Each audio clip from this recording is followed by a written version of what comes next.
think I got the shorter cord. There we go. Okay, we'll see what happens. I'm back after a bit of a hiatus because I've noticed there's a lot of things going on the mental plane, a lot of things going on the spiritual plane, and I keep thinking about the observer effect, and I think the observer effect is increased when more than one person is observing, when more than one person is focused on a change. Because I've been doing a lot of research on um, how the reality responds to us. Like one of the Hermetic principles is as above, so below, as below, so above, so within, so without. So whatever's going on inside of you, the universe doesn't discriminate. The universe just mirrors you. So if you're having a bad day, it's because things inside of you are not going right. Things inside of you have to put into check. If you're frustrated, if you're angry, if you're sad, if you're upset, then I know I've talked about this in other streams that I've done, and I think that's part of why I'm feeling motivated to do these streams. It's because a lot of people are confused. A lot of people don't understand what they're trying so hard to do something, and they're getting the opposite. And I've learned about the do not method of Neville Goddard. Like, I do not have wealth, I do not have, or I will not climb a ladder. And you affirm that. And what you do is you bypass your subconscious. Your subconscious does not hear I do not or I don't. It just says, it's like you're saying to your subconscious, I am rich, or I am wealthy, or um, going against your programming. Sometimes we're going against our programming, and that starts a big uproar, a big upheaval in the mind. And I've been experiencing that myself, because for a long time things were going smoothly until I start doing something different, and the universe seems to go, how dare you do something different, because everything else, sometimes you're forced to do something different. Sometimes you're forced to try to get on without a traditional job. Sometimes you're forced to come up with money even though you don't have a traditional job. And you have to fight through that, because the universe, they call this a stubborn illusion. That's what Einstein referred to this as, a stubborn illusion. You have to really fight if you want to change something, even a behavior. They say it takes 21 days to change a behavior, and it's got to be consistent fighting. Because when you're nodding your head for a half an hour and someone says, shake your head, or pat your head and rub your stomach, and then somebody tells you to rub your stomach and pat your head. We like things to be a certain way, and when you try to make a change, when you try to divert the current, it becomes a real struggle because you're working against a current. You're working against the flow of a river. You're taking the flow of a river and you're redirecting it. And a lot of people don't like you to not work a traditional job. A lot of people do not like you to do something out of the ordinary. If you're doing something out of the, it's like a radio station going from country to classical, you know. You get so used to turning to that station and getting country music, and now you turn to that same station and it's playing classical music. You're going to piss off a lot of people, and a lot of people are burnt to the stake. A lot of people are tortured, killed, put in mental institutions because they're... Oh, there's a hawk right above us. There's a symbol behind that. That's a hawk. I am diverted by a hawk. It's just soaring. I'm going to look into the reason for that. They say there's a spiritual reason, and that hawk wants to be noticed too. I hope it doesn't have to poop. Yeah, that's a hawk. I usually don't see hawks, but that one I did see. It was undeniable. You could hear it. There's a hawk flying right over my head. And that's not the first time. It's just like when America got her independence. They had to fight the British. They had to fight.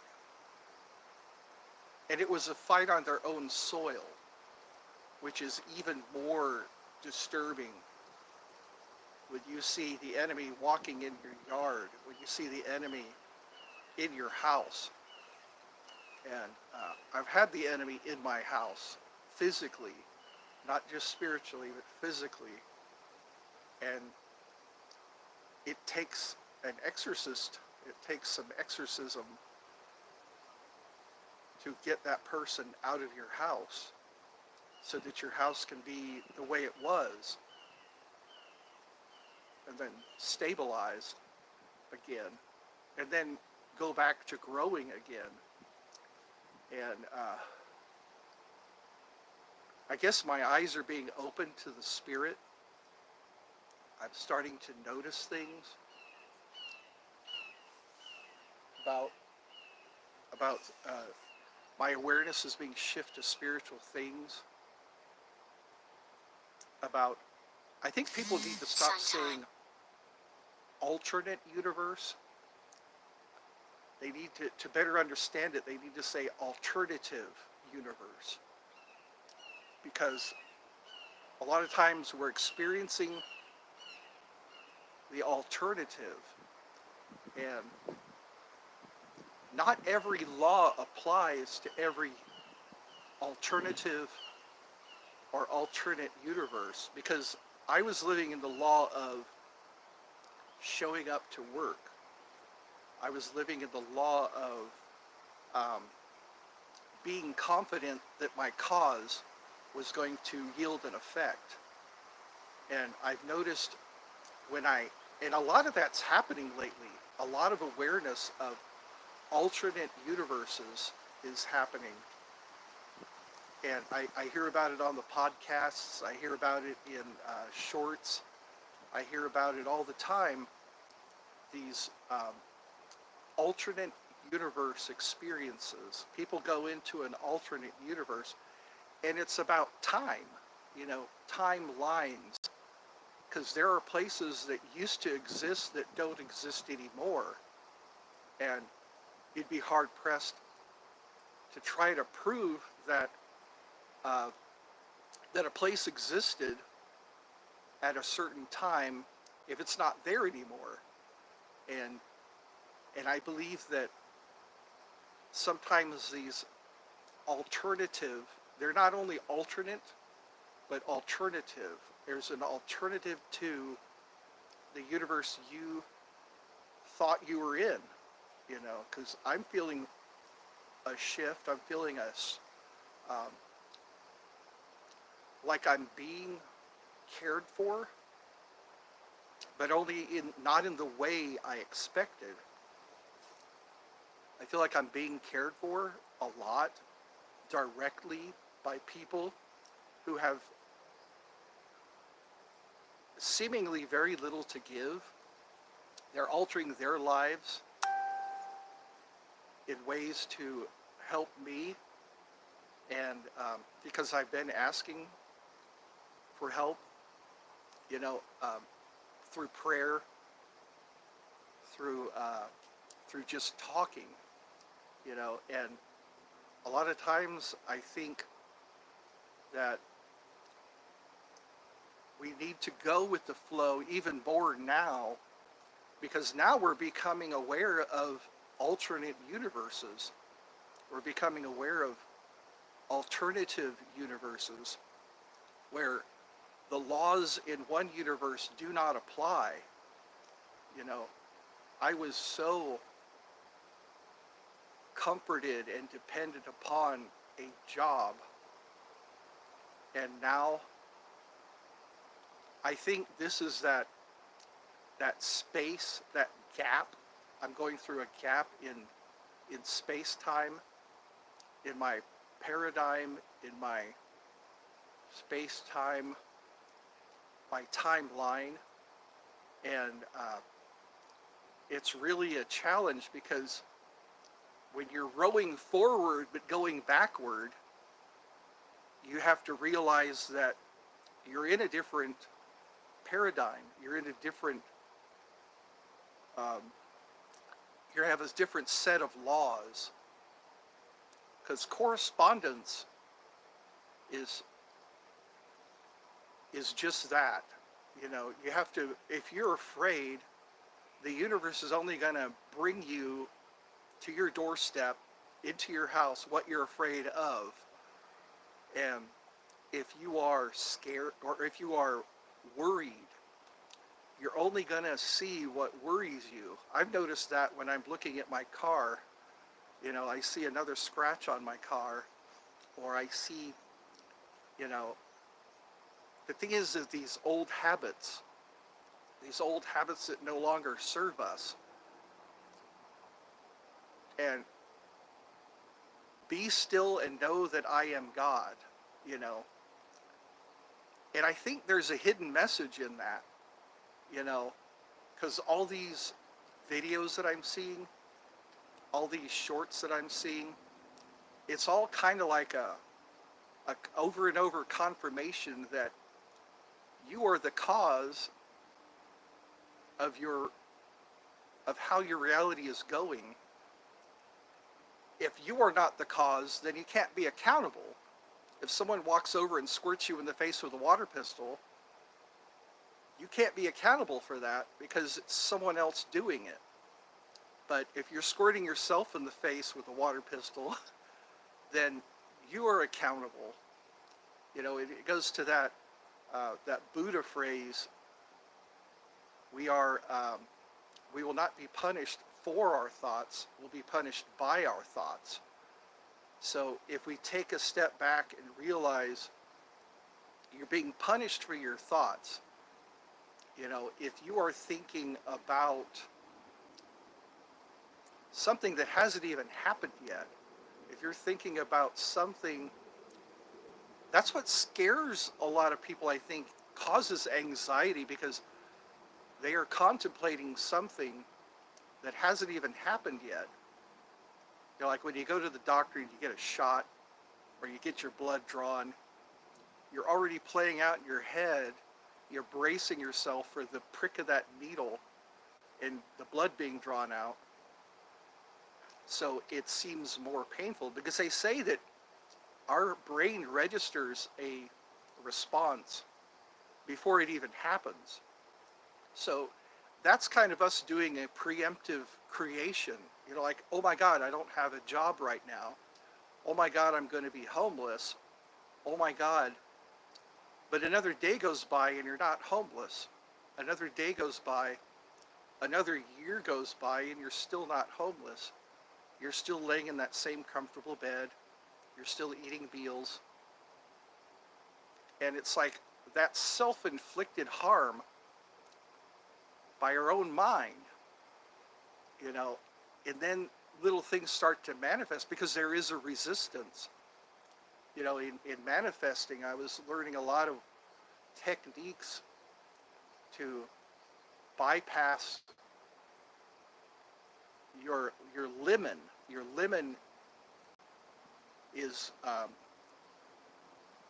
is the fact checker, you know, and if you if your facts are that you're not going to succeed, or your facts are you're going to be doomed the rest of your life, you have to, I guess, with affirmations, with constant attention, you then bypass all that, you know, because the subconscious can cause anything to happen. It's not causing anything to happen, it is responding to what's happening. Your subconscious is responding to what's happening in your head. If what's happening in your head is fear, if what's happening in your head is a bad outcome, your subconscious is just obeying your commands. And that's what I'm kind of coming to terms with lately at this late age. I'm 55 years old, and and my life was pretty much my subconscious responding, but then you become aware. I think it's when you become aware, that's when you can make real changes. When you become aware of the fact that what you're thinking constantly, what you're believing constantly or consistently, you're basically waving your hand in front of the mirror, and your reflection is waving back. And that's kind of like I hear over and over again, our unconscious mind, the universe, it's basically just waving back. When you stand in front of the mirror and wave your hand, your reflection is waving back.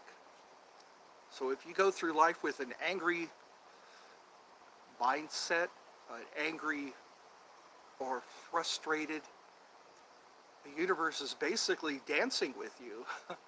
You're leading, and the universe is dancing with you. I used to always say, it is your life is a dance with God.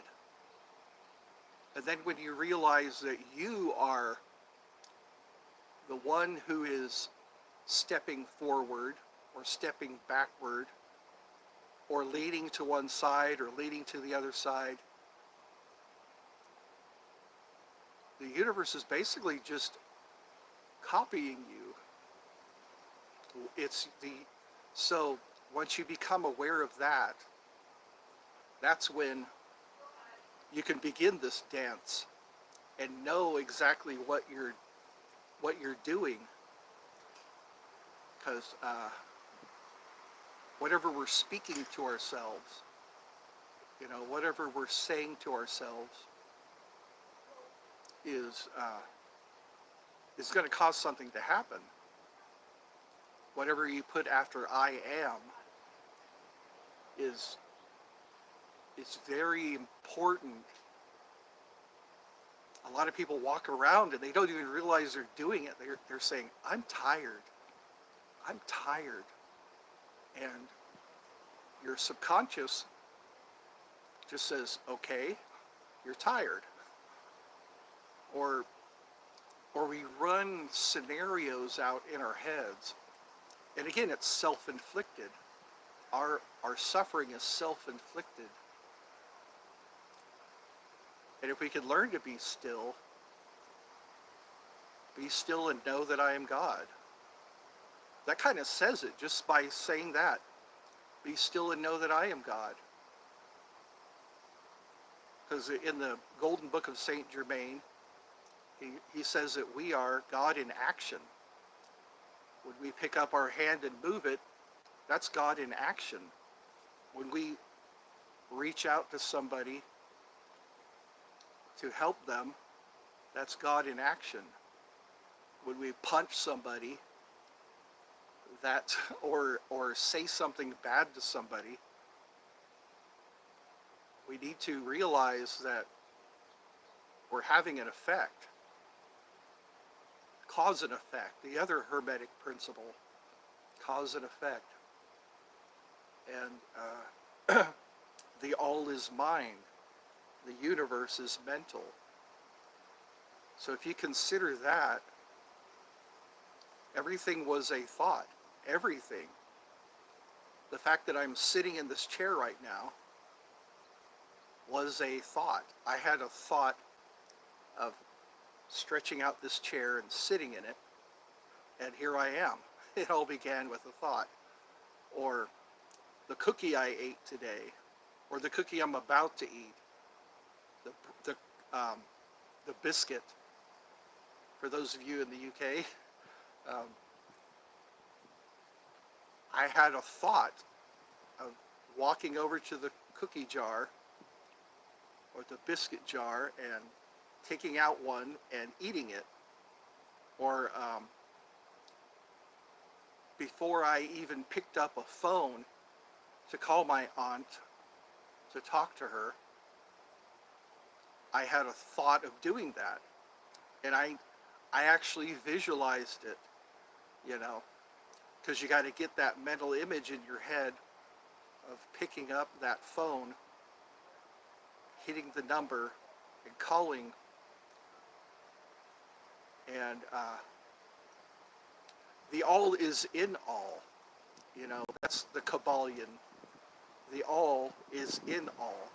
So even Christianity confirms that, by saying, know ye not that you are the temple of God, and the Spirit of God dwells within you. And if you're under demonic influence, demonic, I call it demonic forces, I guess, just recite that, because you're reminding the demon that's tormenting you that you have the Spirit of God. The Spirit of God dwells within you. So Satan can't cast out Satan, but with the finger of God, you cast out Satan, So sometimes you have to take responsibility. Don't blame the devil if you find yourself in a predicament, or if you find yourself in a struggle with somebody. Don't blame the devil, because the devil wouldn't have any accountability if you do it, if that makes sense. And just like Charles Manson, he didn't want any accountability for his followers killing somebody or killing a few people. So if the devil is the puppet master, don't be the puppet. Because if you don't do anything, then you won't be accountable, if you do not cause harm to somebody. So a lot of people blame Satan. A lot of people blame the devil. And it was they who had the thought. You know, even Jesus, when he was saying that that if you think of having adultery or committing adultery, if you think of committing adultery, you've already done it. So on some plane of existence, you've already committed the act. And sometimes you got to forgive yourself because you have to catch yourself in the act. You have to catch yourself because sometimes you're just having a wandering thought, and then that wandering thought becomes more emphasized because you because you gave it more energy, you gave it more thought. When you give a thought more thought, you're energizing that thought. So having a thought and then realizing that you're having that thought and catching yourself, then the accountability kind of goes away because now you're taking action to stop that thought from becoming an act. Because some people, before they murder somebody, they've written it down. That's premeditated. That's how they determine murder. You know, they actually write it all down. They plan it out. And so that's evidence of somebody entertaining a thought and working out all the details of committing that crime, or a thievery, or or adultery, or these things they all start with a thought. And worry, I believe, is a sin against yourself. You're robbing yourself of all the joy you could be having. And worry, if you don't want to worry, then don't. It seems so simple. If you don't want to worry, then don't. Because worrying about the egg falling off of the counter and hitting the floor is not going to stop the egg from rolling off the counter and hitting the floor. Worrying about tomorrow is it's just self-inflicted harm. That's what causes us to be depressed. That's what causes us to be scared and anxious about tomorrow. Again, it's something that hasn't even happened yet. And here we are. And a lot of that is we're playing these movies in our head. We're playing out these movies, and they're fictional. They're fictional, hypothetical, sometimes irrational scenarios, these movies we play out in our heads. And if we can stop the movie, think of how much energy flows where attention goes. Energy flows where attention goes. And I think that's what it is we're watching these videos and scenarios that will probably never happen to us. Like being attacked by a lion, being eaten by a crocodile, being bitten by a snake, being shot by a cartel, or worse. It's something that will probably never happen to us.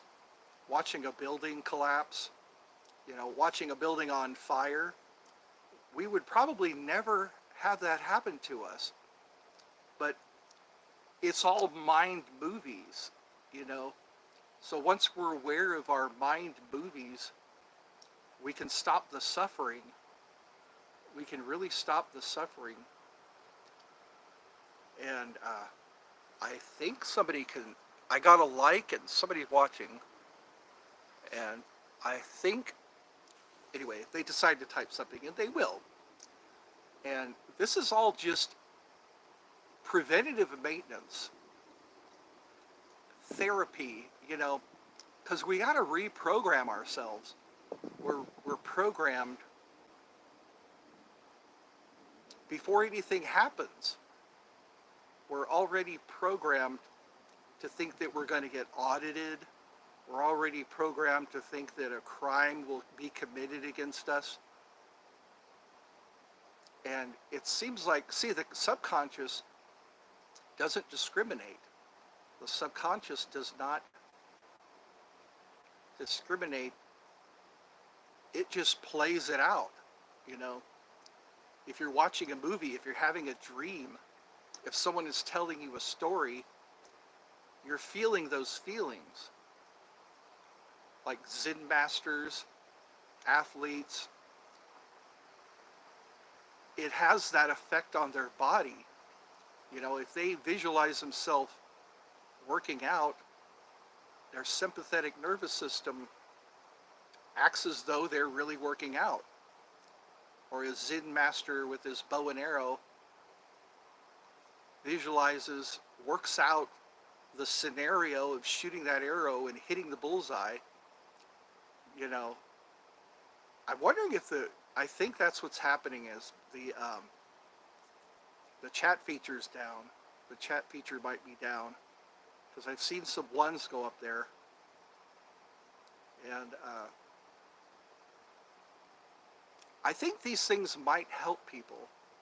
You know, these things that a lot of people probably are aware of already on some level. They're already aware that they got to do something and they don't know what it is. You know, the law of assumption, I think, is a very dynamic thing to be aware of. Just assume that everything is being taken care of. Because, like it or not, know it or not, you're surrounded by people who care about you. You're surrounded by people who are watching you. And normally people want a good outcome. Normally people want to see you safe, cared for, fed, especially family members. You know, and sometimes God gives you the power to do something, and sometimes God gives other people the power to do something. The giving and receiving is both good. Whether you're the one receiving the help or giving the help. And I think God does that to show us that we're all one. We're all one. You know, if someone commits suicide, they're depriving the people around them of that exchange. Sometimes it's just a smile. Sometimes it's just a joke. Sometimes it's just some insight. Or just sitting there. You know, I've been around people them just being there. They don't have to do anything. Them just being there helps me out. Just knowing that they exist are visible by chat. So people are, I guess the chat feature is down because I'm hitting this button, and so I think that's what's going on here. I think people are trying to chat with me and it's not working. The chat features, because I've got it on. The chat feature is on, and here I am. Because when you go through stuff, you have time to think about stuff. And I think a lot of it is accountability of the self, knowing yourself, and you'll know the universe. I also heard that phrase. And I think that's what's happening here is I've got something has interrupted. the chat.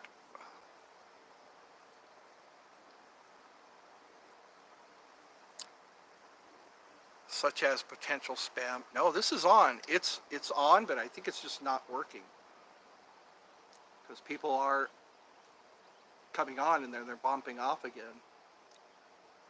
I think what I need to do is end this one and start another one, because if I do that, then the chatting will begin. Because I know people are probably trying. I'm going to do that. I'm going to stop this and then go on to start another one up.